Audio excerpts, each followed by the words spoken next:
na nossa página do Feridas. Então, como eu estava dizendo, aqui na apresentação a gente está colocando o itinerário mais da enfermagem, mas ele se aplica às outras profissões da saúde.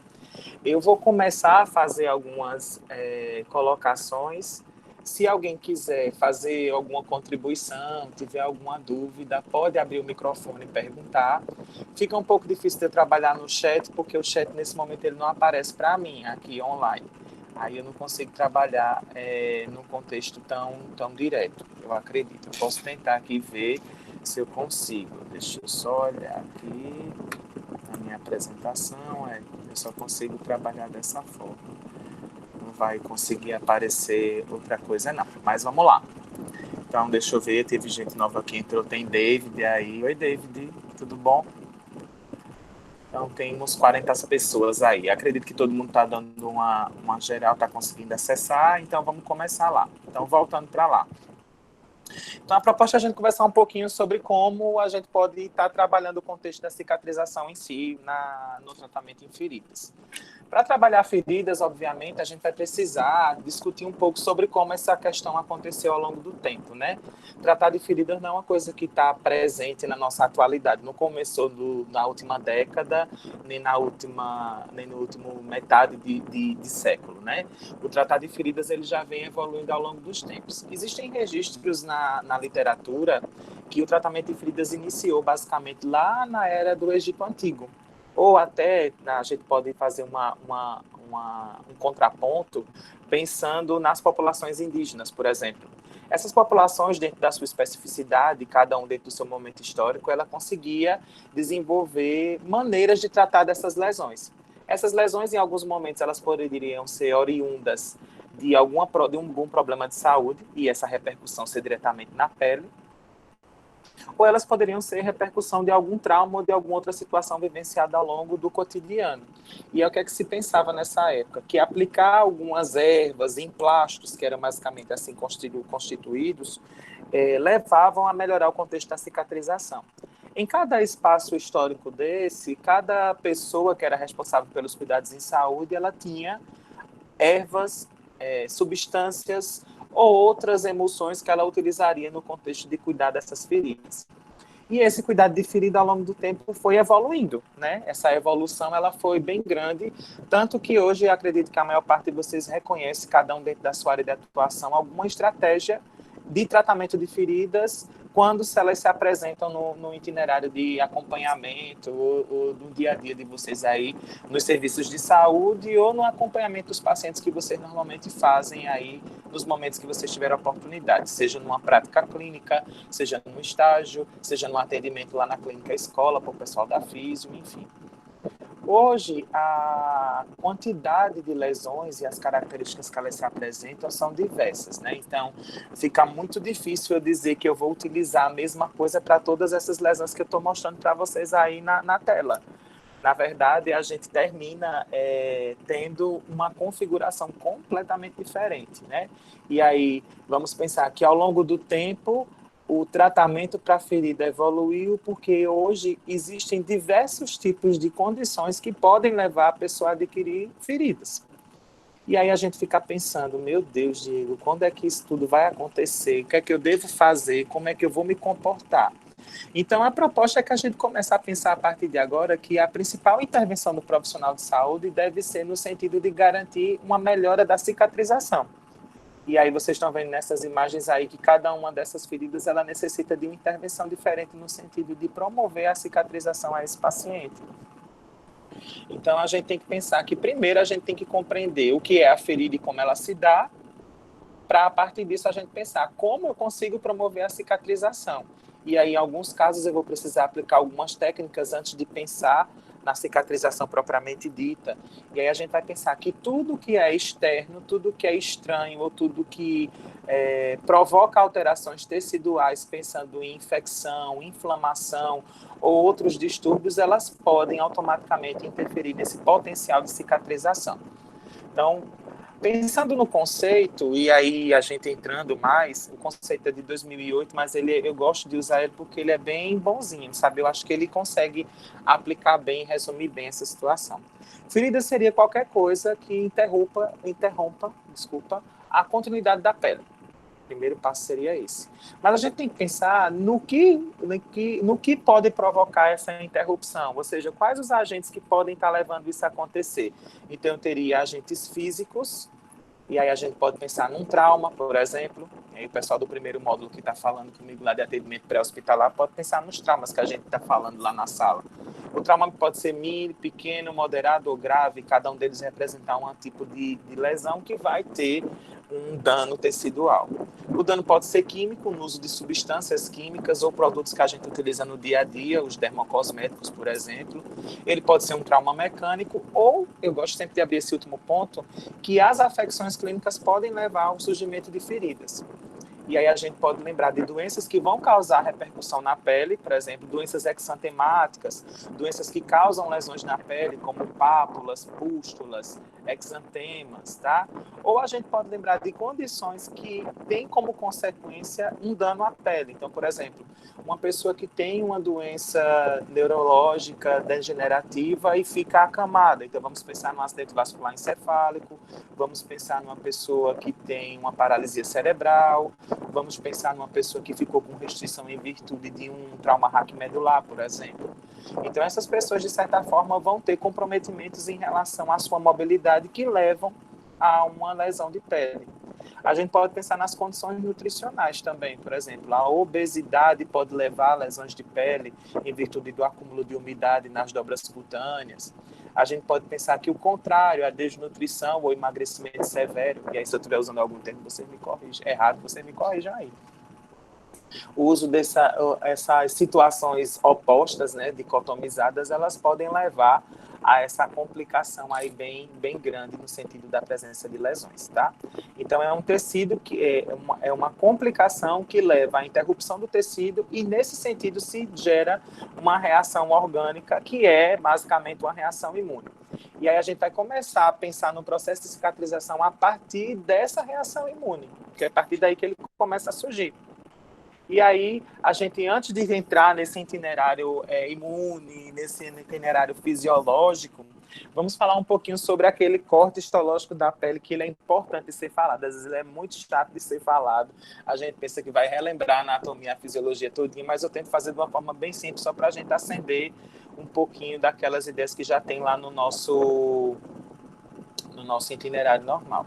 Então, a pele é o maior tecido do corpo, ele reveste todo o corpo, criando uma barreira de proteção e isolação térmica, garantindo dessa forma que a gente tenha proteção contra o meio externo.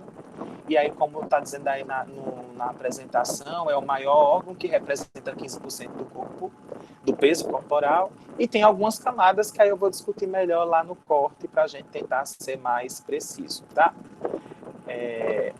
Eu vou para o corte, que aí depois eu volto para essas informações mais detalhadas, para a gente não ficar sem uma ilustração. Acho que ficar só lendo papel vai ficar uma coisa tão cansativa. Pronto, vamos lá para o extrato. Eu vou usar uma canetinha, e aí eu estou vendo que alguém está com o microfone aberto. Alguém quer fazer alguma pergunta? Não, então todo mundo está em silêncio, ninguém quer perguntar. Então, vamos lá. A pele, nesse corte histológico aqui, ela vai apresentar algumas camadas que vão estar trazendo algumas informações para a gente nesse contexto, né? Então, a gente teria a camada mais externa, que é a epiderme, essa que eu estou riscando aqui com a canetinha azul. A epiderme, ela vai ser formada por células justapostas, bem prensadas, vamos dizer assim, bem compactadas. Essa compactação de células, como eu estou mostrando aqui nesses riscos que eu estou fazendo, ele tem a justificativa da gente criar o ambiente de proteção do meio externo com as estruturas internas do corpo. A epiderme, ela é uma camada avascular, ou seja, danos que são superficiais, eles não vão causar sangramento ou perda de fluidos corporais, mas a epiderme também ela vai estar com uma conexão direta com a segunda camada, que vai estar permitindo que ela também participe do processo de recepção de estímulos. A epiderme, ela participa constantemente de um processo de regeneração contínua, E aí não só no paciente que tem uma lesão de pele estabelecida, né?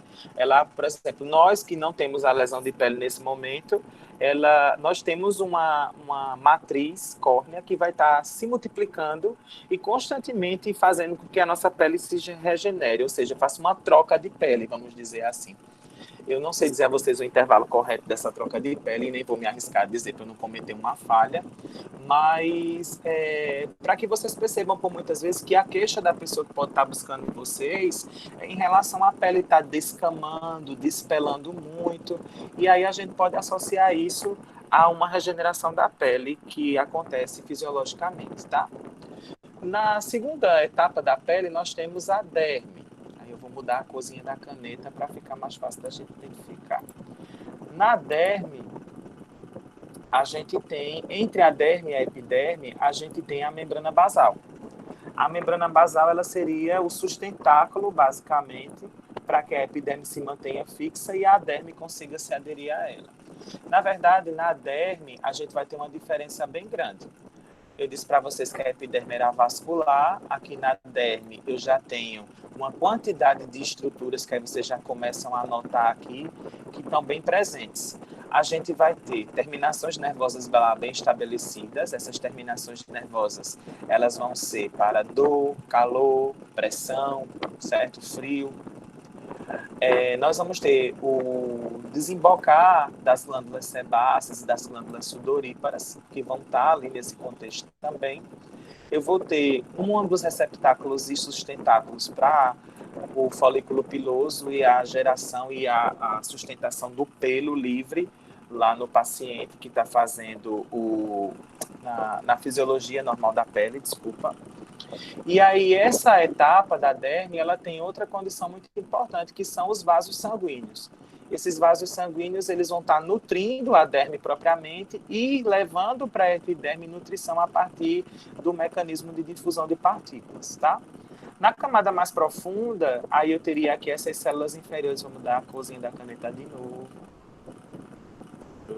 Então, vermelho agora. Nessa camada mais inferior, aqui onde eu estou riscando, e vocês veem essas células todas aqui amarelinhas, que remetem à gordura, é isso mesmo que tem aí, é gordura. E aí essa gordura a gente vai chamar de tela subcutânea, tecido subcutâneo, tem literatura que vocês podem encontrar com o nome hipoderme, enfim, vão ter várias outras descrições que podem estar sendo feitas na literatura, mas todas levam ao mesmo contexto, né? Então, nessa base inferior aqui do corte, nós temos a pele, ou a gordura propriamente dita.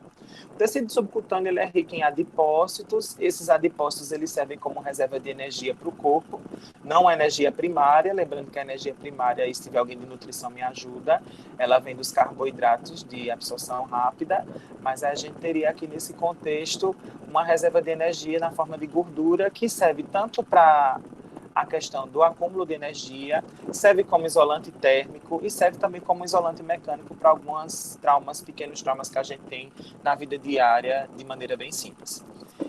E aí esse contexto de compreensão é importante para que quando a gente for avaliar uma lesão, a gente consiga perceber o grau de profundidade e de comprimento que essa lesão tem.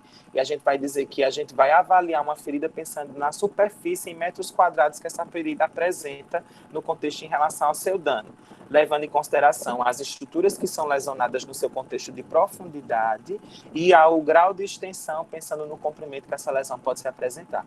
Por isso que lá no projeto a gente vai usar algumas réguazinhas descartáveis para poder mensurar e conseguir estabelecer aí a perda de tecido e o ganho de tecido ao longo das sessões de curativo e de tratamento que a gente vai estar estabelecendo para esse usuário, tá? Acho que todo mundo deve estar entendendo, ninguém falou nada. Então, tem aí listadas algumas funções da pele para que vocês só acompanhem. Então, a pele ela vai proteger, como eu tinha falado antes, ela tem as terminações nervosas que permitem a percepção, ela tem o seu mecanismo de renovação e de cicatrização, permite a termorregulação, as glândulas sudoríparas estão lá e o nosso próprio corpo ele tem sensores neurológicos que permitem a sensação térmica, de síntese de componentes gerar no contexto da imunidade em si, que aí entra na função imunológica, secretora, as glândulas, e da imagem corporal em relação ao que a gente tem do ponto de vista estético ligado a essa dinâmica, tá? E aí nós chegamos onde eu queria, que são as fases da cicatrização.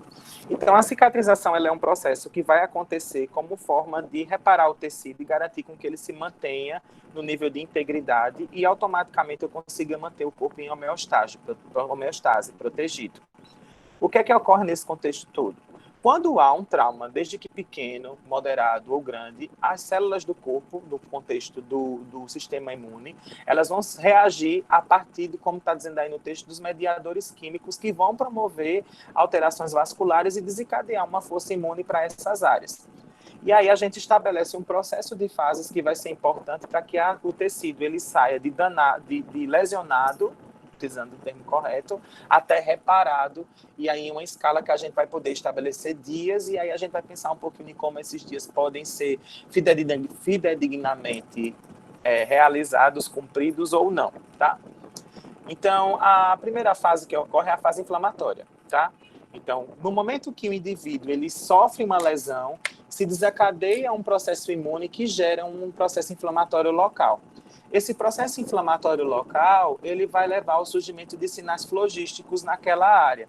Tanto que alguns de vocês podem ter sofrido algumas lesões e ter percebido que no momento da lesão, ou dias após essa lesão, a área ficou com aqueles sinais clássicos que a gente fala, o edema, a dor, o rubor, e o tecido está bem quente, tem o calor naquele local.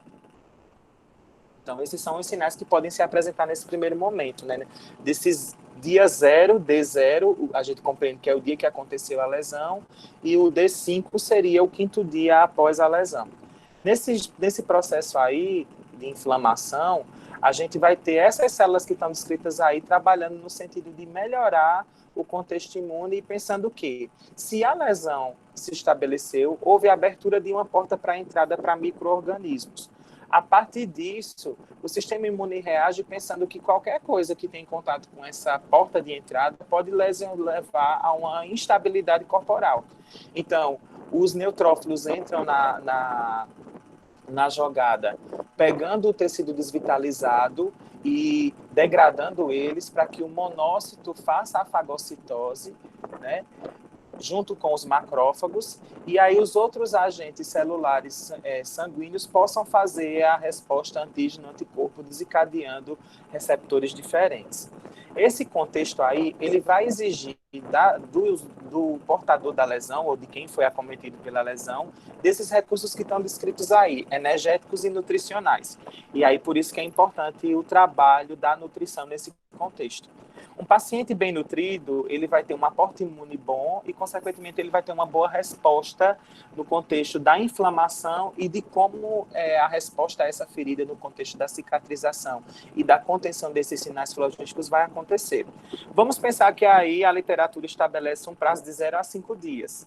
Esse prazo pode se prorrogar, Diego? Ele pode passar dos 5 dias? Pode, desde que o indivíduo não tenha uma condição imune adequada para superar essa fase, ou que ele não tenha, como está descrevendo ali, os agentes nutricionais e energéticos bem estabelecidos para isso. Então, vamos pensar naquela pessoa que sofreu uma lesão e que ela não se alimenta bem, ela não tem uma boa reserva energética, ou às vezes ela até se alimenta, mas a alimentação que ela está fazendo, o consumo, é muito pobre no contexto de promover uma melhora imune. E às vezes a gente tem uma alimentação muito rica em carboidratos que não resolvem o contexto de uma reserva energética satisfatória.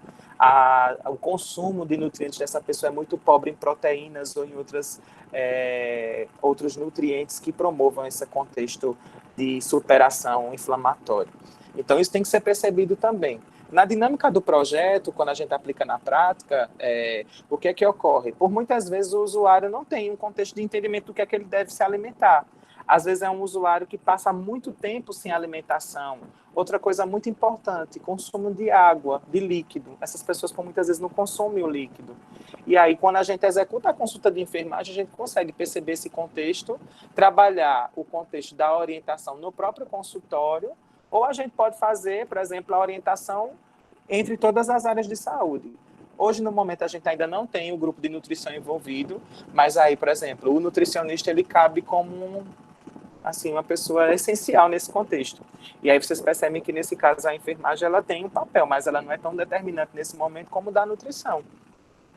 Então, estabelecer momentos de orientação nutricional, fazer uma orientação nutricional não só do usuário, mas da sua família também no contexto disso, em relação à preparação dos alimentos, à higienização desses alimentos, ao consumo de água durante o dia, são atitudes que podem levar a essa condição de cicatrização nesse primeiro momento, facilitar bastante. Ok? Por enquanto, nada de dúvidas, estou achando ser muito caladinhos. Então, a gente tem aí uma lesão aberta, que apresenta um sinal de inflamação.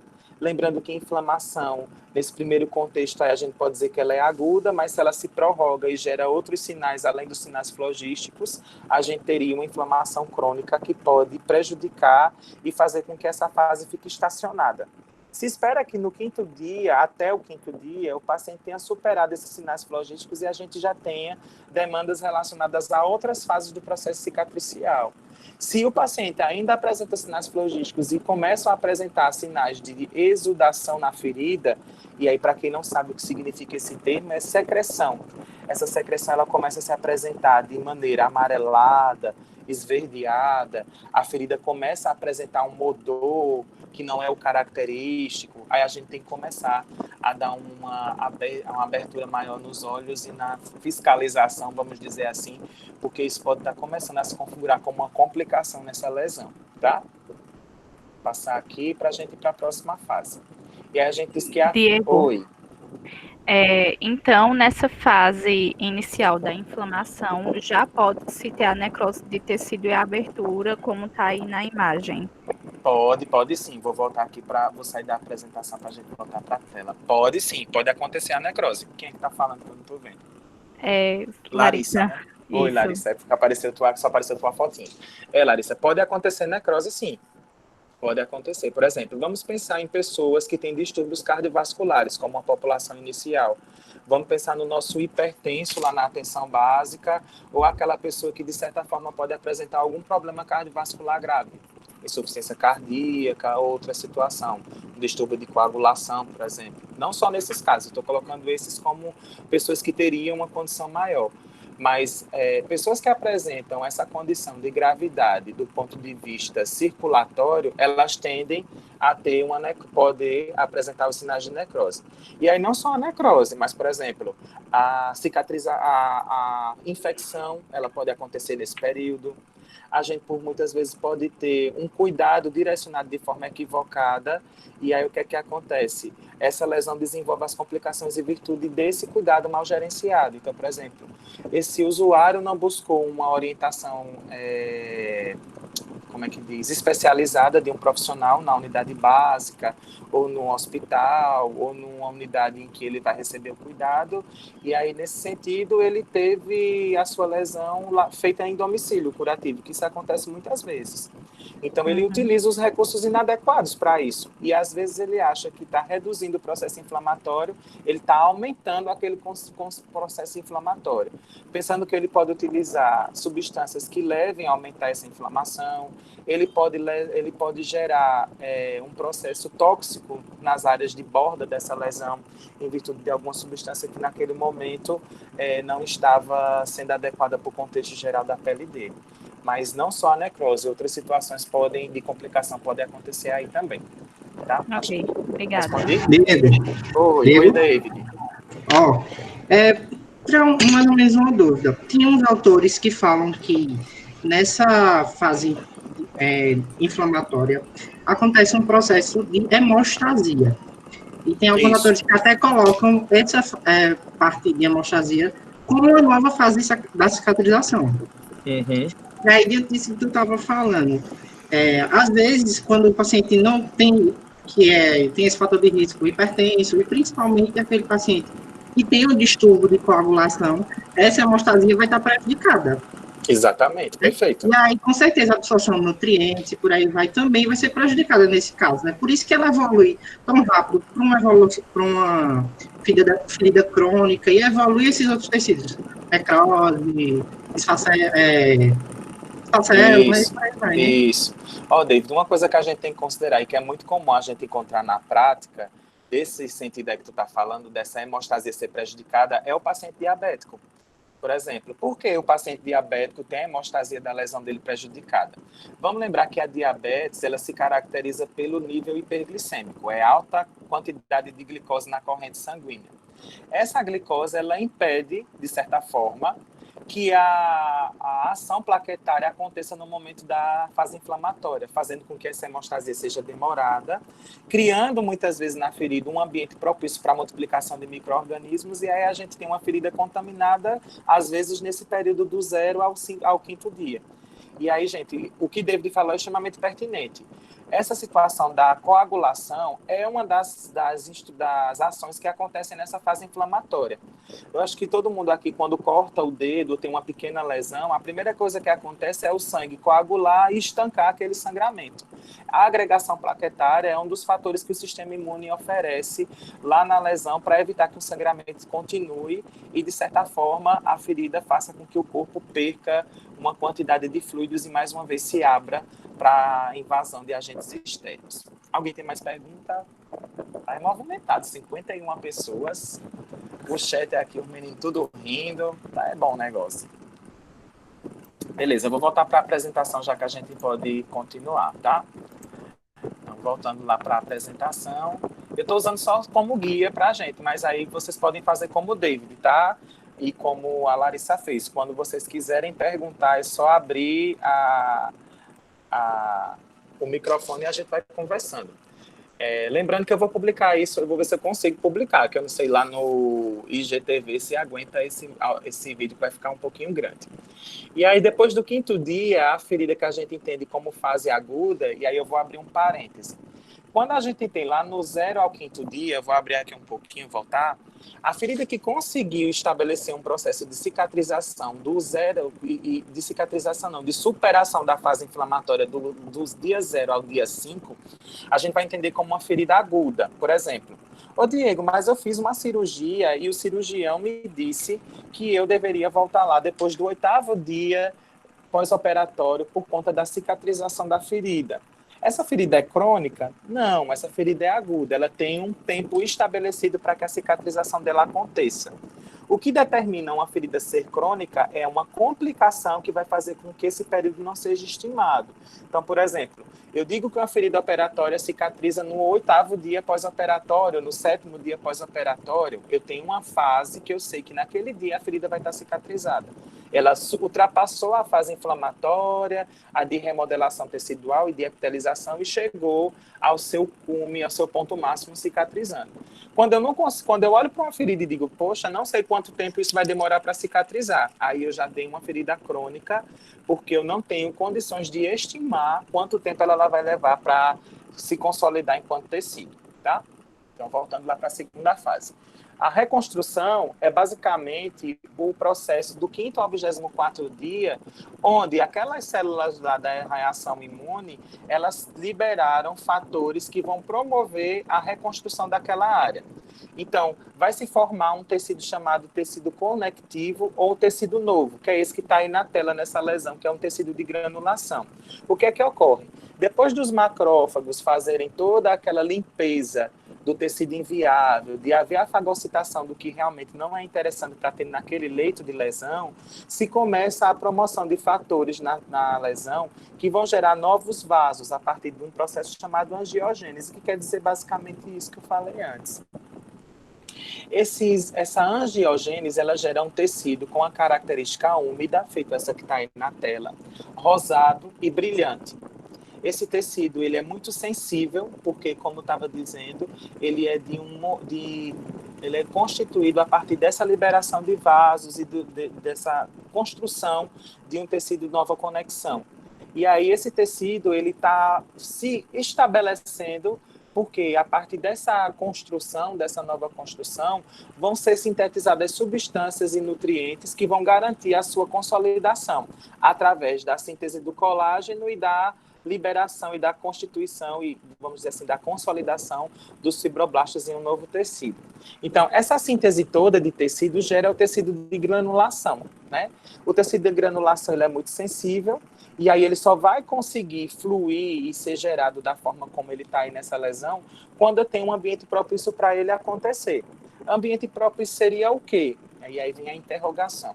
Seria um ambiente propício no sentido da lesão, do leito da lesão estar promovendo isso, eu não ter alérgenos, eu não ter contaminantes, eu não ter irritantes no leito da lesão que impeçam com que o tecido gere a granulação.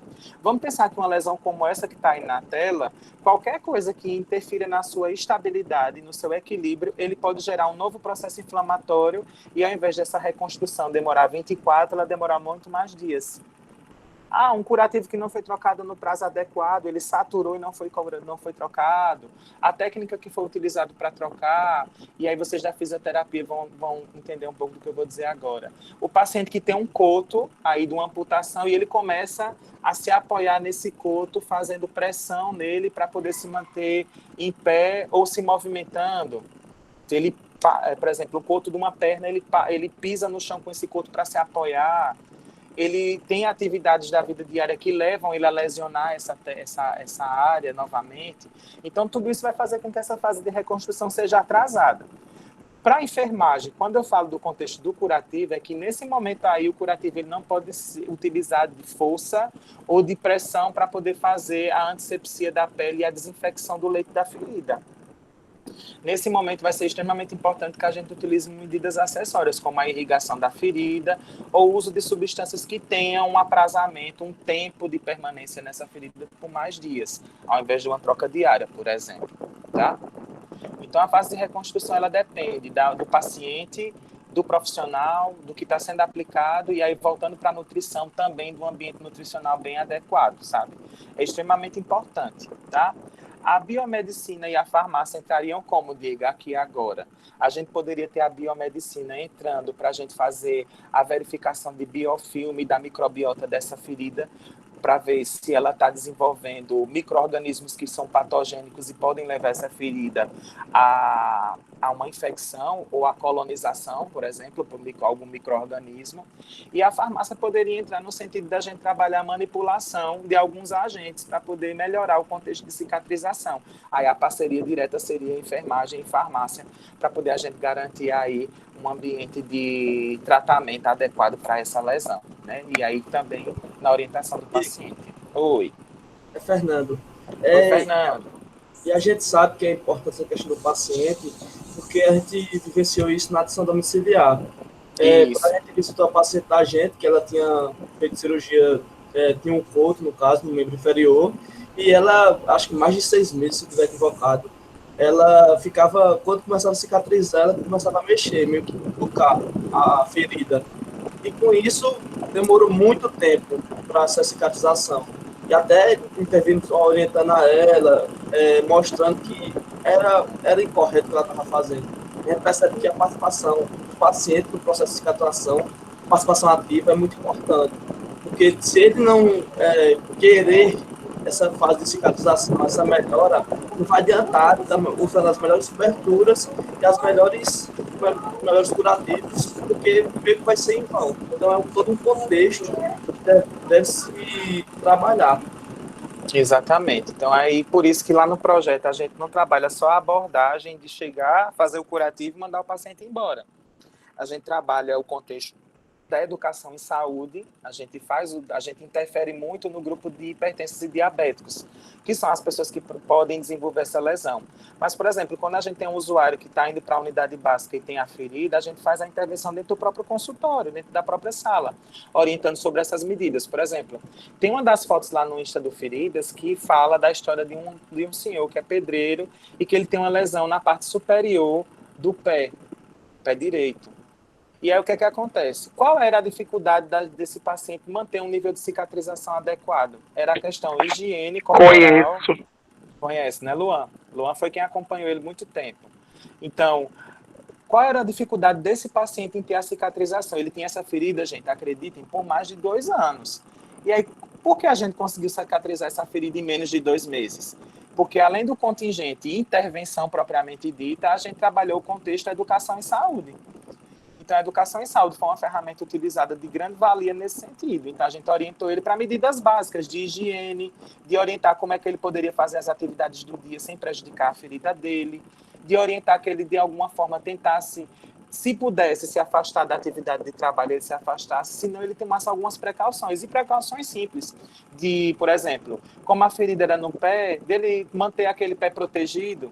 Por muitas vezes a gente abria o curativo desse paciente, quando abria a gente tinha terra, cimento, o curativo estava molhado da água que ele mexeu a massa lá da obra que ele trabalhava, que ele era pedreiro. Então, orientações básicas assim, coloque uma bolsinha no seu pé e amarre para não... Faz uma construção de pé mesmo, Luana. Então, a orientação foi bem simples, colocar uma bolsinha no pé, amarrar para evitar que aquilo caia, de manter o pé dele elevado durante a atividade em casa. Enfim, essas situações, elas entram no itinerário do paciente e que, se a gente não conseguir criar estratégias para poder orientá-lo, por muitas vezes, como o Fernando disse, a gente está usando um tratamento extremamente caro, extremamente, muitas vezes, indisponível dentro do contexto de sistema de saúde que a gente tem, e às vezes tudo é perdido porque o paciente não aderiu às medidas ou tem atitudes que não colaboram com o tratamento, tá? Alguém mais quer perguntar? Quer contribuir? Estamos com 50 pessoas. Isso mesmo, Débora. A informação, nesse momento, é extremamente essencial. Gente, eu digo para vocês com toda tranquilidade. O que, às vezes, o paciente na atenção básica em saúde precisa, e vamos lembrar que é um nível de atenção em que a gente trabalha prevenção e promoção. A promoção à saúde é isso que a gente faz. Ela não é no nível inicial, mas ela é uma promoção para que aquele hábito de vida seja modificado e automaticamente esse paciente tenha resultados no seu tratamento. É um tratamento interventivo, muitas vezes de alta complexidade, Diego? Mas se a gente não trabalhar com medidas transversais de orientação, e aí vamos pensar, prevenção no sentido das complicações que ele pode ter de uma doença crônica, da hipertensão, do diabetes, ou do próprio câncer que ele pode ter, orientações em relação à vida diária dele, como a gente estava vendo, alimentação, mobilidade, repouso, utilização dos medicamentos no horário correto. Então, tudo isso, ambiente, Dani, exatamente, a higienização do domicílio, tudo isso interfere nesse contexto. Então, se a gente não entra nesse itinerário, nessa rotina dele, por muitas vezes a gente não consegue ter muito sucesso nas intervenções, não. Então, é importante Diego, pensar nesse sentido. Oi, Tamires. Pegando um pouquinho do que o senhor falou, eu levo muito para a prática que eu e Rian está tendo com o senhor, que eu falei ao senhor. E, assim, é muita questão também que, com o tempo, que eles vão vendo a melhora, tanto eles como a família... Peraí, que tá cortando. Tanto eles como a família vai criando uma confiança muito grande na gente. Isso. Então, tudo que a gente fala é como se a gente fosse... Tudo que a gente fala é como se tivesse certo para eles. E eles acabam regra, escutando, né, outra pessoa. E, inclusive, com essa pandemia, que eu e Rian tá afastado, tanto que essa semana a própria família começou a me mandar foto do curativo dele. E aí, eu conversando até com a Milena, que eu fiquei muito frustrada, porque eu estava encaminhando ele, pedindo para ele, na própria unidade, fazer o curativo dele. E quando eu vi tudo que eu e Rian tinha feito, tinha regredido. E, querendo ou não, a gente fica frustrado, porque a gente teve tanto cuidado com esse paciente. E aí serve como orientação para quando a gente for profissional, de realmente pegar o paciente e servir de acordo com ele. Porque ele estava indo na unidade todos os dias e era como se nada tivesse acontecido. Era como se não tivesse nem feito o curativo. E aí eu orientei a acompanhante dele a fazer esse curativo em casa. E em 2 dias mudou completamente o cenário do leito do curativo, melhorou bastante. Então é a gente também saber orientar ele de forma correta. E principalmente agora, como ele é idoso, para ele não estar indo à unidade, e a própria família está conseguindo fazer com que o leito da ferida dê uma melhorada bastante.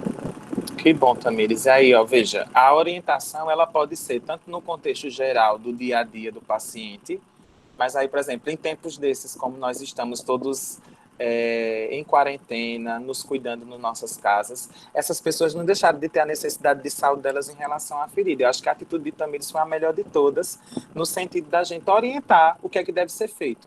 E aí eu vou pedir para aquele acompanhante, aquele familiar, faça um curativo com toda a excelência que um profissional faz? Não, mas é melhor esse acompanhante fazer um curativo com medidas simples e cuidando daquela lesão do que nada ser feito. Vamos lembrar que tudo que é feito na ferida, por exemplo, um curativo, que ele é higienizado diariamente, que ele é trocado, ele promove fatores protetores nas feridas, que a gente vai conversar isso nas próximas lives, né? Eu vou falar desses fatores de proteção que são gerados e de como a cicatrização pode ser melhorada a partir disso. Então, lembrar que é extremamente importante a educação, para que o paciente entenda o que deve ser feito, que ele saiba reconhecer que práticas são positivas ou negativas em relação ao tratamento dele, mas principalmente que nesse contexto aí, como o Tamires falou, como o Fernando falou, a família tem que ser incluída também, senão por muitas vezes aí o bonde não anda na mesma direção e termina a coisa complicando para todos. Ô, Diego. Oi, Luan. Oi, Diego. Só pegando o gancho na fala de Fernando, de Tamires e até nessa sua agora, mais uma coisa que eu acho importante ressaltar é a questão dos registros, para a gente conseguir seguir realmente um padrão nessa cicatrização, né? Porque se eu estou usando determinada cobertura e meu colega acha que outra cobertura X é melhor, ele acaba destruindo tudo aquilo que a gente está conseguindo fazer, né? Então, é muito importante os registros de enfermagem, né? Que a gente sabe, para acompanhar isso aí e tentar ter um controle para melhorar essa cicatrização, né? Eu tô rindo aqui com todos os comentários dos meninos no chat. Oi, Diego. Basicamente isso que acho que o Luan acabou de falar aí. Esse aqui, o projeto e a ideia é no nível primário. Isso. Né? Mas a ferida tem em tudo quanto é nível, né? Sim. E aí, quando a gente vai lá para o de alta complexidade, a gente vai se deparar com essas lesões e por aí vai. Sendo que o problema da comunicação é não mais entre o profissional e a família, mas entre o profissional com o profissional. E aí segue muito isso. Embora a gente tenha tente fazer os melhores registros e por aí vai, eu acho que é algo importante na hora da troca do plantão a gente se comunicar bem, de forma efetiva, né? E eu enquanto profissional, vejo muita falha nisso. Sim. E aí parte de quem? A responsabilidade é do profissional para o profissional. E aí é um retardo, um prejuízo, assim, às vezes imensurável do processo de cicatrização, enfim, regride muito. Eu acho que é importante a gente discutir isso também, desde da academia e até para a vida toda, o quanto é importante a história da comunicação. A comunicação hoje em dia é tudo, né? Sim. E ela merece um valor bem considerável. Perfeito. A gente tem que lembrar que a comunicação, nesse contexto de cuidado, ela não precisa ser feita apenas em prontuário. Eu acho que existem medidas que devem ser feitas e podem ser estabelecidas que melhoram esse contexto de comunicação. A escrita da técnica, dos insumos utilizados em prontuário é de grande valia. Mas vamos lembrar que muitas vezes na rotina diária, como o David está colocando aí, o profissional está tão sobrecarregado de atividades que ele não reconhece ou não tem tempo, e aí eu não estou dizendo que isso é correto, mas que ele tem situações que interferem que o trabalho ele siga 100% diante do que está previsto.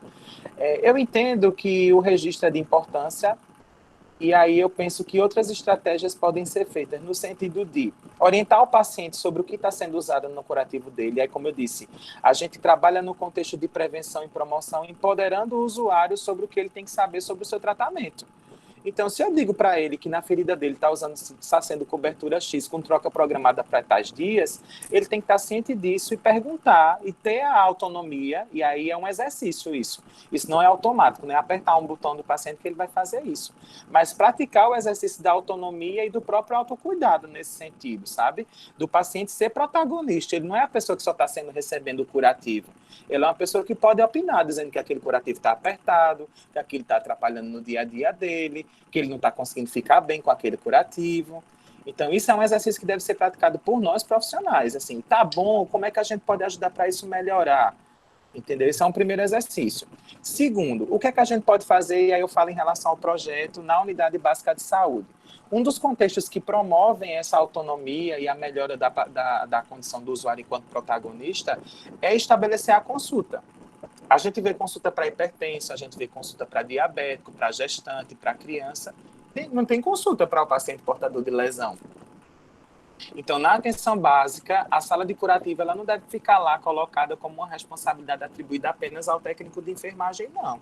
Ele é um profissional que tem habilidades e conhecimentos para isso, mas nesse ambiente aí a gente tem que trabalhar outros contextos aí como eu disse, o acolhimento, a consulta, que aí a gente estabelece avaliação adequada, tratamento adequado e o acolhimento desse usuário de forma adequada durante a realização para aí realizar o procedimento. Então, lá no projeto, a gente tem, graças à Liga de Sistematização da Ciência de Enfermagem da ACES, a gente conseguiu constituir o instrumento de histórico de enfermagem, onde a gente faz a avaliação do paciente, tem um prontuário do projeto, onde a gente faz essas anotações, mas durante toda a sessão, a gente tende a orientar o paciente. Tanto, gente, que lá no projeto, e aos meninos que participaram no semestre passado, que estão aí, podem referir melhor do que eu. Tem paciente que já chegava dizendo como era o curativo dele. Eu estou usando tal coisa, viu? Alguns deles compravam a cobertura e traziam. Esse aqui é o gelzinho que você vai botar na minha ferida. Então, assim, o empoderamento ele é uma ferramenta de grande potência aí na promoção à saúde. Então, a gente não pode desperdiçar isso. E aí, volto mais uma vez a defender o que eu amo de paixão, que é educação e saúde. Então, o paciente ele tem que ir para a unidade ser empoderado sobre a situação. Ele tem que saber que ele tem uma lesão que não está cicatrizando por tal motivo, que ele tem que se comportar de tal forma, e aí a gente faz o exercício da autonomia. Ele vai escolher se ele quer permanecer fazendo aquele tratamento ou se ele vai ir contra a maré e vai seguir as orientações que ele tem. E aí eu vou até prolongar mais essa resposta em relação a um ponto que eu disse que ia falar lá no início, que é o itinerário cultural. Às vezes, esse exercício da autonomia ele é prejudicado pela cultura que o paciente tem. Então, o paciente, por muitas vezes, ele prefere seguir o que o itinerário cultural da comunidade, da sociedade, da própria família coloca, do que entender as orientações do profissional de saúde. E aí, as atividades de visita domiciliar, elas devem ter esse contexto de entender qual é o itinerário cultural daquela família e daquela situação de saúde que interfere no contexto de cicatrização da ferida, sabe? Então, por muitas vezes, o paciente não quer usar o curativo que o profissional mandou utilizar, orientou. Mas aí, muitas vezes, o que é que acontece? Ele está usando um pó que alguém indicou. Eu já vi paciente dizer que está lavando o pé com cachaça, que está fazendo o pé, botando uma compressa com um chá. Eu já vi várias situações muito semelhantes e acredito que vocês já devem ter ouvido, para ferida tal é bom tal coisa. Tem tal coisa que alguma coisa está acontecendo aí que bota que fica melhor. A gente sempre escuta. Faz isso que fulano fez e deu certo. Isso é muito presente no itinerário normal. Ó, Tamir já viu pó de café aí. Alguém aí, Luan, está dizendo que viu um tipo de pimenta. Então, isso são coisas que acontecem no itinerário. As pessoas chegam com isso e às vezes elas preferem crer nisso. Vinagre, Débora está colocando aí também. Então, ó, as pessoas às vezes preferem crer nessas informações do que crer no que o profissional de saúde está colocando. Ele acha que é demorado demais. O paciente tem essa ansiedade, essa angústia. E aí é importante a visita domiciliar para essa orientação, a atividade de educação em saúde com pessoas que têm essa característica, para a gente chegar no que Luana está dizendo. A gente não vai olhar o paciente como uma ferida, a gente vai olhar ele como uma pessoa que tem diversas variáveis e determinantes que levam ele até aquela lesão naquele momento não cicatrizada. Certo? Vocês estão de entrar na live comigo, eu falo mais que o homem da cobra, aí vocês já viram. Vou passar o dia todo aqui com vocês. Eu espero que seja sendo proveitoso para vocês, para mim está sendo bastante. Vou voltar lá para a apresentação. Então, a gente veio para a fase de reconstrução. Essa fase de reconstrução, como eu disse, gera o tecido de granulação e qualquer outra intempérie ou complicação que aconteça nesse processo aí, ele pode prorrogar esse prazo e levar essa ferida a complicar. Então, a gente tem que lembrar que a fase de reconstrução e de produção do tecido de granulação é uma fase de muito cuidado com a ferida. Eu tenho que garantir que essa ferida tenha as trocas de curativo adequada, que o paciente tenha o seu regime de tratamento feito adequado. E aí, quando eu falo regime de tratamento, envolve todas as outras áreas, tá? A mobilidade, a questão da perfusão, a questão nutricional, a questão do uso dos medicamentos para a doença que ele pode ter de base, enfim. Então, tudo isso deve ser respeitado com muito, muito, muito cuidado. E aí vale a intervenção diretamente na família também. Alguém abriu o microfone. Tirem bem muitas fotos e mandem para mim depois publicar lá no Insta do Feridas, tá? Agora estou bem blogueiro no Feridas. Na terceira fase, a gente vai para a epitelização. Aquele tecido que era granulação, ele começa a se consolidar. E aí ele se consolida como? Aquele tecido tem o fibroblasto amadurecido, ela se consolida e epiteliza. Ela começa a promover uma retração da lesão, porque as células epiteliais começam a migrar e formar a borda da ferida. Elas começam a estabelecer aqui um contexto de tecido que está se consolidando. Você percebe ver já que o tecido não tem aquela característica úmida, com o exudato, por exemplo, ou transudato. Esse tecido, ele apresenta uma consolidação de células que começa a mostrar que aquela área está começando a ser isolada e protegida sem comunicação com o meio externo. Então, é de extrema importância essa fase de epitelização. E aí eu colocaria como protagonista nesse contexto aí, tanto o profissional de enfermagem, para manter as atividades de tratamento sendo aplicadas, mas pensando nas áreas de proeminência óssea, na mobilidade e no paciente da atenção básica em saúde, o fisioterapeuta, para orientar a questão da mobilidade, para orientar medidas de proteção dessa área para não gerar novas lesões e também para orientar esse paciente, por muitas vezes, que não consegue ter tanta mobilidade, a fazer exercícios de maneira mais passiva, vamos dizer assim. Se eu estiver equivocado, por favor, me corrijam, para que essa área não tenha uma nova lesão. Lembrando que, por exemplo, se acontece um trauma, uma complicação, essa lesão volta para a fase inflamatória, porque ela é provocada novamente em virtude de um processo inflamatório ter sido startado, vamos dizer aí, por conta dessa novo trauma ou nova complicação. Depois da fase de epitelização, a gente tem a última etapa, que é a maturação. E aí a maturação, ela depende de diversos aspectos. Ela depende da condição biológica desse indivíduo, ela depende da nutrição, ela depende do indivíduo em 360 graus, né? Então, a remodelação, a gente tem o colágeno sendo consolidado, a tensão no local, ela vai aumentar, fazendo com que as bordas dessa ferida se unam e consigam se caracterizar como um novo tecido. E é o que acontece? Essa ferida gera, no processo de cicatrização, uma cicatriz.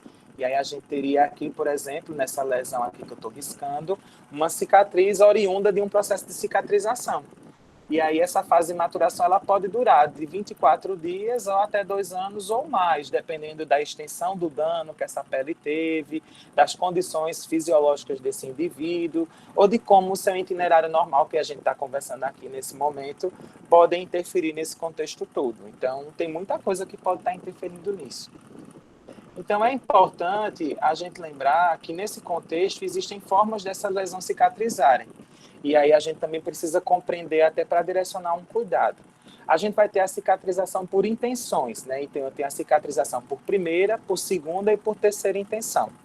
A cicatrização por primeira intenção é basicamente o que essa figura lá do Bruno Sudá está trazendo, tá? Então, eu tenho uma incisão que normalmente está limpa, normalmente uma ferida operatória.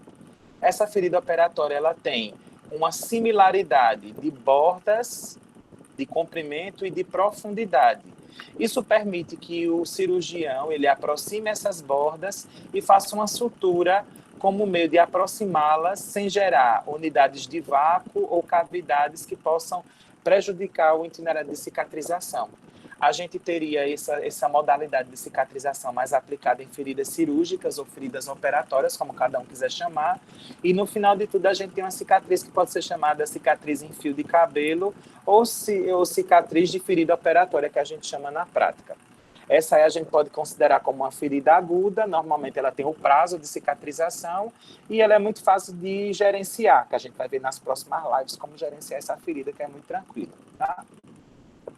A ferida por segundo aí, então eu já ia falar da segunda, mas aí tem algumas lesões aí mostrando em relação ao seu contexto geral. A gente tem um fio de sutura que normalmente deve passar por um processo de desinfecção diária, utilizando substâncias que vão estar reduzindo a microbiota transitória e garantindo que essa ferida não tenha complicações, que a principal dela nesse caso seria a infecção, tá? E tem outra, esse fio de sutura está bem apertado, mas aí também caracteriza esse tipo de ferida. Vocês estão virados lá me citando no Stories, muito bem. Então, ó, segunda intenção. Na segunda intenção, a gente já vê que houve uma perda bem grande de tecido aqui nessa cavidade. Eu até teria uma similaridade de borda, mas se eu juntasse essas duas bordas, eu ia criar um vácuo aqui em virtude da irregularidade dessa ferida. O que é que ocorre? Na segunda intenção, a gente vai ter uma cicatrização promovida a partir de todo aquele processo que a gente viu antes. Então, inflamação, epitelização, remodelação, até ela chegar no seu processo final e a gente garantir o epitélio se consolidando e formando a cicatriz. Seria aquele processo que a gente viu por completo. Então, na segunda intenção, eu não vou estar utilizando o fio de sutura como base para que essa ferida aconteça. Que feridas poderiam cicatrizar por segunda intenção, Diego? Aí, nesse contexto, a gente teria, por exemplo, feridas como essa aí, que tem um dano tecidual grande, aí a gente tem uma fasciotomia, essa fasciotomia foi grande, aí na parte anterior da coxa, e aí a gente vai cicatrizar isso por segunda intenção. Eu tenho até similaridade de borda, mas profundidade eu não tenho. Ou às vezes eu tenho uma similaridade de profundidade, mas eu não tenho como aproximar essas bordas e fazer uma sutura, tá? Passar ligeiro para ninguém passar mal, tá? Na terceira intenção, o que é que acontece? A gente normalmente tem fatores que retardam um processo cicatricial por primeira intenção. Então, a ferida teve um dano que não permitiu com que ela cicatrizasse por primeira intenção. Normalmente, a gente tem feridas que podem estar sofrendo uma decência cirúrgica. Ou seja, a gente teve uma ferida que tinha um ponto de sutura e esse ponto de sutura soltou, ou por muitas vezes aquela ferida apresentou-se com uma condição de similaridade de borda que permite a realização de uma sutura. Então, por exemplo, a ferida ela tem um espaço de dano que foi provocado. Esse espaço de dano provocado foi resolvido a partir do trabalho da granulação, e aí o incentivo no surgimento do tecido de granulação para preenchimento dessa cavidade, e aí pode ser feita uma sutura tardia com a cicatriz para poder melhorar e acelerar esse processo. Obviamente que essa situação da sutura tardia, ela deve ser bem avaliada, porque às vezes ela pode ser danosa ao invés de benéfica, tá certo? E aí, por exemplo, a gente tem aí essas situações que meio que ali tem uma fasciotomia, ali também na primeira imagem, e nessa segunda eu tenho uma sutura tardia aí feita numa outra lesão, que é oriunda de um estômago. Então, tem diversos fatores, como a gente já discutiu, que podem interferir nesse processo de cicatrização. A gente teria aí a idade, que aí o idoso ele tem uma depressão maior de nutrientes, da condição fisiológica em si, que pode prejudicar o andamento. A nutrição, como falamos, a vascularização, o estado da doença crônica, que não pode estar sendo bem dimensionado, direcionado, o estado psicológico, portar uma ferida, como isso representa na vida dessa pessoa. E aí todos esses outros fatores, a infecção, o uso de medicamentos, o tabagismo, a questão dos fatores mecânicos, como nós falamos, o hematoma, o edema, corpos estranhos, a perfusão, a necrose, o ressecamento, o tratamento tópico inadequado e a presença do biofilme e a colonização da ferida. Então, tudo isso prejudica o andamento dela. E aí tem uma citação que é um pouquinho antiga, que é de Bergin, é de 67, nem onde nós era nascido, acredito. Se tiver alguém que nasceu nessa época, pode se pronunciar para não estar sendo não inclusivo. Mas o mais importante nesse contexto todo, da gente direcionar o contexto de uma ferida, é a avaliação clínica do paciente. A avaliação clínica ela é extremamente importante. E aí o que seria a avaliação clínica, Diego? Seria basicamente a condição do profissional executar sua intervenção direta com o paciente. Isso não substitui nenhum tipo de tratamento. Não adianta a intervenção, a cobertura ser a melhor do mundo se ela está sendo usada de forma equivocada ou se está sendo usada por uma pessoa que não entende o seu direcionamento ou o seu gerenciamento. Então, assim, essas medidas de intervenção direta, de contato, de orientação, de educação em saúde, eu vou bater nessa tecla de novo, elas são de extrema importância. Lembrar que é importante a gente saber o que usar e quando usar, que aí a gente vai tratar desse tema na próxima live. E aí lembro para vocês que na próxima semana, se não tivermos problemas de internet, eu espero que não, a gente consiga ter mais participantes. Acho que foi bem intensiva aí a participação. Eu aqui dei uma olhada, teve um momento que tinha quase 70 pessoas. Então, eu acho que no momento presencial isso poderia até ficar difícil. Nos próximos momentos a gente vai discutir um pouco do que usar e como usar. E aí eu posso estar pedindo a ajuda de alguém, porque eu também não domino tudo, eu conheço algumas coisas, eu tento absorver mais informações ao longo do tempo, mas no contexto inicial seria esse o objetivo, a gente entender que no processo de cicatrização não é só a fisiologia em si, mas o itinerário normal do paciente, a nossa interação com ele, como ele é acolhido, como esse cuidado é observado, que vai levar a gente chegar no ápice de cicatrizar e dar alta para esse paciente, seja do ambulatório especializado, seja da unidade básica de saúde, ou seja até da própria unidade hospitalar, que pode ser o cenário de algum de vocês. Eu fico aberta a perguntas a partir de agora. Se alguém quiser contribuir de alguma forma, pode ficar à vontade, o espaço está aberto. Então, fica a partir de vocês agora. Eu fico aqui só esperando alguém dizer alguma coisa. Se foi proveitoso, se não foi, eu espero que tenha sido. Como eu disse antes, para mim foi bastante proveitoso, tem sido bastante proveitoso. É uma temática que eu gosto muito, que eu tento entender mais dela. E espero estar, de alguma forma, multiplicando isso para vocês.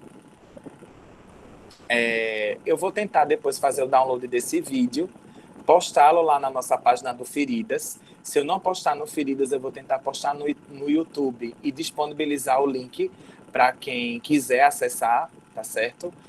Lá na página do Feridas, na postagem chamando para essa live de hoje, vocês podem fazer os comentários. O nosso Instagram, ele está crescendo, a gente está com 900 seguidores, então se vocês puderem divulgar para a gente chegar a 1.000, a 2.000, a 5, a 10, a 20, seria bastante importante.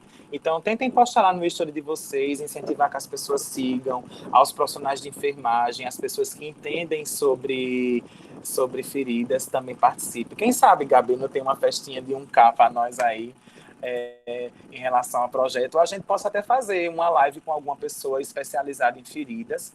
É pretensão do projeto ainda esse ano, se Deus quiser e tudo correr bem, e vai correr bem, a gente tem um evento científico do projeto, com profissionais discutindo isso, com pessoas vindo de fora para trazer mais conhecimento para a gente estarem participando. Tem algumas dúvidas aqui no chat, eu vou tentar esclarecê-las. Obrigado, gente, que bom que foi ótimo para vocês. Essas barreiras culturais realmente são um empecilho muito grande, Aline. Tem uma pergunta aqui de Milena. Por que as feridas em pessoas diabéticas geralmente dão tanto problema? Já ouvi muitos relatos de pessoas que perdem a perna por conta do diabetes. Então, como eu estava explicando lá antes, o diabetes é uma condição que ela é provocada em virtude da hiperglicemia. Então, o indivíduo tem a hiperglicemia lá estabelecida na sua corrente sanguínea. Seja ela por um problema autoimune que gerou nele o diabetes tipo 1, ou uma pessoa que adquiriu essa diabetes em virtude dos seus hábitos de vida. Então, é importante a gente lembrar que nesse contexto aí, essa hiperglicemia, ela vai criar dentro da corrente sanguínea e no próprio leito da ferida um ambiente propício para a multiplicação de micro-organismos. Essa proliferação de micro-organismos, ela gera um biofilme que atrasa a cicatrização. Ela pode gerar um meio para que essa ferida se torne contaminada, e isso não é regra, mas pode acontecer. E o processo natural de cicatrização nessas fases que a gente está falando, ele se atrasa em virtude de ser entendido fisiologicamente como uma complicação. E isso tudo atrasa bastante. Então, O paciente diabético, ele precisa tratar a ferida, Diego? Precisa. Mas essa ferida a gente tem que entender que ela só vai conseguir cicatrizar se o diabetes dele, que é a condição de base, estiver bem em equilíbrio. Então, vamos tratar a ferida, mas não vamos esquecer de tratar o diabetes. Aí eu vou usar a fala de Luana lá no começo. Não é olhar o paciente só como ferida, nem olhar o paciente só como diabético. Tá? A mesma coisa com hipertensão e com outras pessoas que possam estar tendo alguns outros fatores que levem a atrasar o contexto da cicatrização. Então, Milena, tentando responder tua pergunta numa frase simples, o que atrasa, o que dá problema é que o diabetes desse paciente não está sendo bem gerenciado, tá? Obrigado, Ana, por ter entrado, mesmo que de última hora. Isso aí é itinerário popular, viu, Jade? Se a ferida do diabético sarar é porque ele morre, é verdade? Não, não é. Isso é mito. E aí isso também é importante dizer lá nas consultas, no atendimento, quando a gente abordar essa pessoa, que isso não existe, que é importante a gente tirar isso da cabeça dele, que isso não vai acontecer, porque por muitas vezes a pessoa se desmotiva, eu não vou olhar mais esse chat não, que vocês ficam fazendo tudo palhaçada. Que muitas vezes esse itinerário ele prejudica até a questão emocional da pessoa e a adesão dela ao tratamento. Isso por muitas vezes pode gerar nela uma sensação de negação e ela não buscar mais a unidade ou rejeitar o tratamento que a equipe está fornecendo para ela. Então é importante a gente também desmistificar esses mitos, como eu tinha dito. Esse mito ele pode ser desmistificado junto ao próprio paciente e também deve ser desmistificado junto à família do paciente, tá? E aí não é só o do sarou morreu não, que vocês estão tudo rindo aí no chat, mas é a questão do uso de outras situações, de não fazer o curativo todo dia, de fazer de qualquer jeito. Isso tudo aí tem que ser bem reforçado e desmistificado junto a esses pacientes. Digam mais perguntas. Sem palhaçada no chat, só tem kkk agora. Oi, Fernando, pode falar. E assim, a gente, como acadêmico, também os profissionais, opinar em situações clínicas de pacientes que têm uma lesão, quando se tem certeza, quando se tem conhecimento para aquilo, porque uma situação que eu vivenciei agora no estágio, tem um paciente com uma queimadura, ela queria que estourasse meio que uma bolha que se formou, ela queria que a gente estourasse. Por quê? Porque ela viu na internet que tinha que se estourar e falou com um tio, era um primo que era enfermeiro, um hospital renomado de Caruaru. E ela disse, não, mas é porque meu tio é enfermeiro de tal lugar e ele disse que tem que estourar, não sei o quê. E a gente fez, olha, foi eu, a enfermeira e o médico, avaliou a situação dela e disse, olha, isso aqui não é para ser estourado. Isso deve se esperar, secar por ela mesma, para depois a gente, caso precise, realizar algum curativo e colocar alguma cobertura. Não, mas então vou ver então. Aí acabou que eu disse a ela, se ele quiser estourar, aí a responsabilidade é dele. A situação clínica vai ser com ele, não com a gente. Aí depois, no outro dia, ela voltou falando que não, ele não quis estourar não, porque percebeu que não precisava estourar mesmo não. Então, cabe a gente também, como a principalmente dos estudantes de enfermagem, porque muitas vezes estudante tem que saber de tudo. Não, a gente não tem que saber de tudo. Não, ninguém tem que saber de tudo, pelo amor de Deus, nem tem quando a gente não tem firmeza para opinar na situação clínica de um paciente, às vezes passar para um especialista para pesquisar e depois dar resposta para aquele paciente, porque às vezes acaba algumas pessoas tomando situações precipitadas e colocando a situação clínica do paciente em risco. Exatamente. Então, feridas que apresentam bolhas, pápulas, basicamente, elas têm um líquido no seu interior, que aquele líquido ele não é danoso. O líquido que a gente pode entender enquanto danoso para uma lesão é uma pústula. E vamos pensar, a pústula no seu interior ela tem pus, a pápula ela tem um líquido plasmático, tá? Então, o que é que acontece? Essas duas situações a gente não recomenda utilizar a ruptura das bolhas. A gente orienta, como o Fernando disse, tentando gerenciar a situação de outra forma. Vamos pensar, se a ferida forma um abscesso, a melhor medida é estourar o abscesso? Não sei. Às vezes a melhor medida é tratar aquele abscesso com antibiótico antes de pensar em estourar. Então, e aí é como a Luana está dizendo, a gente vai estourar a bolha, a gente vai abrir um tecido que naquele momento está protegido, vai deixá-lo suscetível à infecção. E aí, Luana, não diria que eles fariam uma festinha, não, eu diria que eles iam fazer um festão, e fazer um São João fora de época, um carnaval fora de época, ali dentro daquela lesão.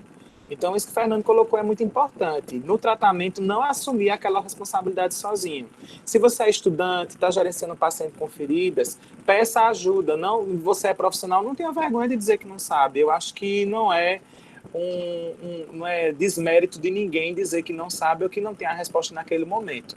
Às vezes é melhor agir com coerência, com prudência, do que a gente se antecipar os fatos ou agir de maneira imperita e naquele final das contas terminar causando algum tipo de dano para a pessoa que está ali precisando de assistência.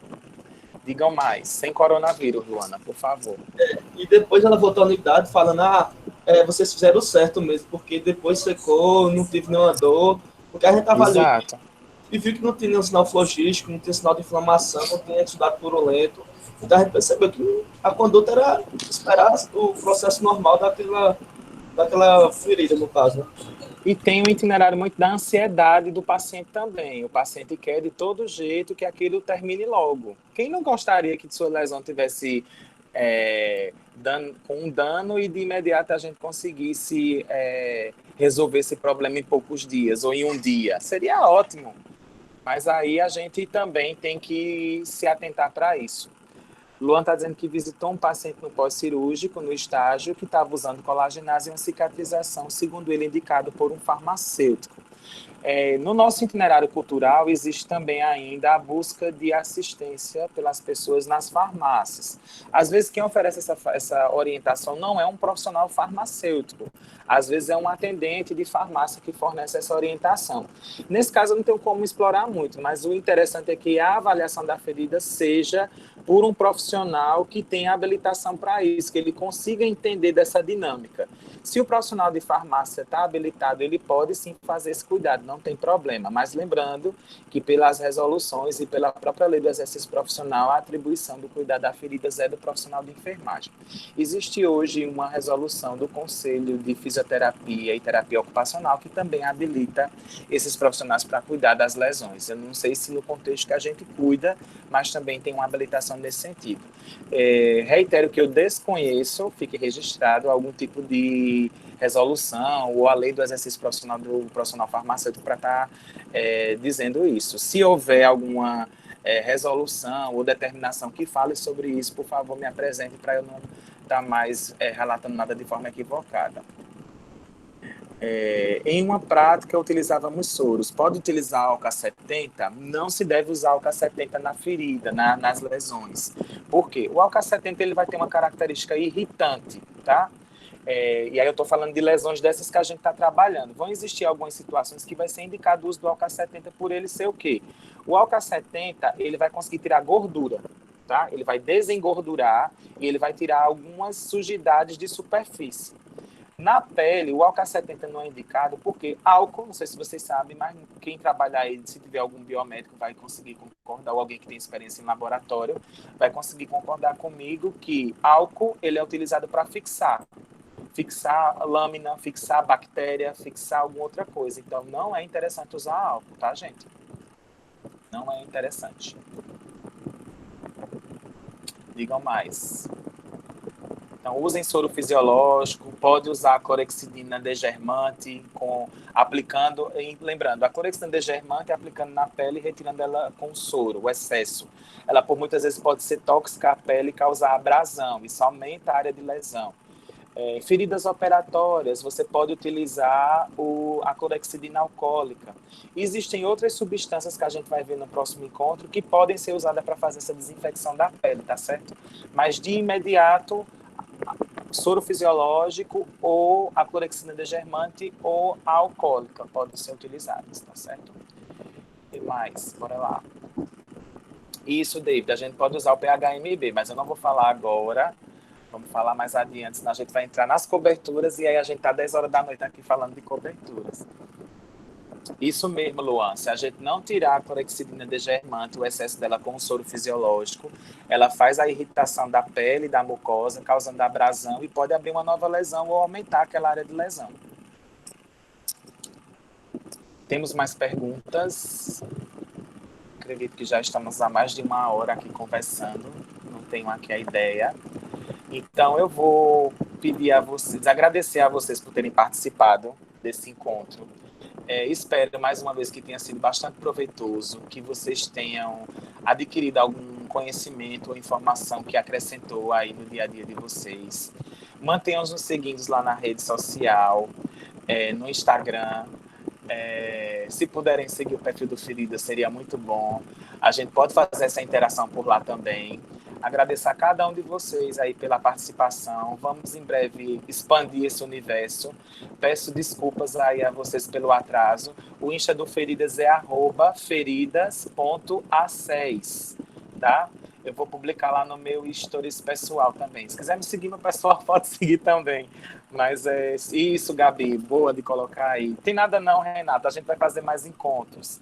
A gente vai se encontrar também, a gente vai tentar fazer isso na quarta-feira, se não tiver mais problema com a Clara, de pagar a conta, para ninguém dizer que eu não paguei. Todas as quartas-feiras a gente vai tentar fazer às 14 horas, que era o horário que eu estaria no projeto, tá? Então, a gente vai tentar discutir aqui algum tema. A gente propôs hoje fisiologia da cicatrização, mas a gente falou de diversas temáticas. Na próxima semana a gente pode falar de coberturas especiais. E aí pensando nos tipos de feridas e pensando no que usar. Eu estou pensando em fazer uma live com um colega que é especialista demais em ferida, tem um entendimento que eu não sei nem se eu chego um dia a ter, para a gente trocar umas figurinhas lá, mas a gente faz isso no Instagram e quando eu tiver com tudo confirmado eu falo para vocês. Então, obrigado pela participação. Para participar do projeto Feridas, Letícia, a gente teve seleção no projeto de extensão lá na ACES agora, em março, e a gente fez uma prova de seleção para os estudantes de enfermagem e de fisioterapia. Infelizmente, a gente concluiu o processo e já fizemos o acolhimento. Lá no Feridas, no Instagram tem. Mas todo semestre a gente abre novas vagas e espero que você no próximo tenha a condição de estar conosco. Você não pode estar agora, mas pode estar conosco. O primeiro módulo de enfermagem não pode ainda, Jade. A gente precisa que vocês tenham cumprido um referencial temático lá da unidade temática 9, que é o de semiologia e semiotécnica, que é comigo, inclusive. Aí a gente aprende lá as medidas básicas para feridas. A gente vai ter atividade do Feridas no Férias no Campus em breve, que se a gente tiver, eu acredito que vamos ter, mais notícias teremos adiante. Então vamos ter a oficina de feridas no Férias no Campus, vamos ter o congresso do Feridas esse ano. Então fiquem aí seguindo a gente nas redes sociais, interagindo, que aí a gente vai se falando. Estamos sentindo blogueiro aqui, ó. Quarto período já pode, Valéria, pode sim participar, sem problema nenhum. Então, vão seguindo aí a gente, vão trocando ideias, vão sugerindo também. E logo, logo a gente se encontra, se Deus quiser. Fiquem em paz, fiquem bem, se cuidem, cuidem dos seus, fiquem em casa e logo, logo a gente vai estar junto, se Deus quiser. Um beijo, boa restinho de tarde e até breve, se Deus quiser. Também estou com fome, Dani. Tchau, tchau. Obrigado. Tudo de melhor para todos nós, gente. Tchau, tchau.